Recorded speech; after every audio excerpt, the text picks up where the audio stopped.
Mem Samadi kregen van de morgen het bericht en bellen voortendaags de squallen op dat ze morgen al fort moeten. Zij hier het wel een beetje als komt, maar toch wel zei van ja, dan moet ik wel op eens van alles inpakken, weet ik veel wat. Dus het is dan toch nog wel wat oervallen dat ze toch ja, eigenlijk plotsklaps die kregen dat ze naar Katwijk daar moeten.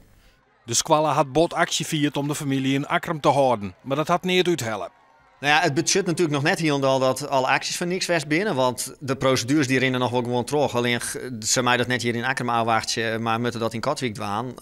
Alleen de procedure verschijnendheid, waar een groep ouders ik een sponsorloop voor organiseren.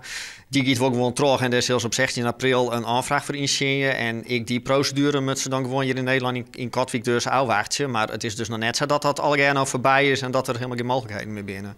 Een bijzondere situatie hield op squallen. Mogelijk zeggen klasgenootjes Ali Abbas en Ali Hassan net weer waarom. Eigenlijk heel dramatisch. Ik voor de leerkrachten en voor de band is dat eigenlijk net te begrijpen. En ik net uit te lezen van ja, hoe dat rent en hoe dat gaat. Dat is gewoon net te snappen. Hoe begin je daarover?